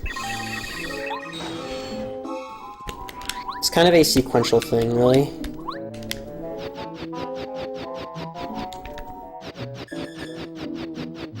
So this tree over here has a blueberry, and that's the final berry that we need.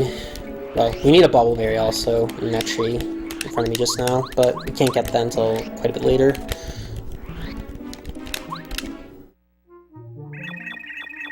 And you do actually have to talk to her here. That is actually required.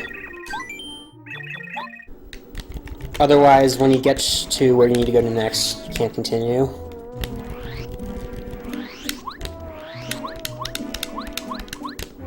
Okay, so now I'm gonna get the blueberry.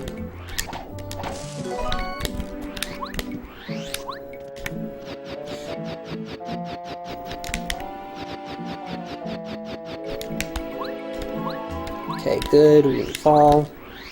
Falling into spikes would be really bad. We'd ideally like to be at full health for the fight coming up, so... We're gonna use the blueberry to get here, and there's gonna be another fight. We often just call this the maze fight, because it happens in the maze room. I'm gonna hit that coin block because I'm gonna need to use it later to get a shooting star. Anyway, so this is the maze fight right here.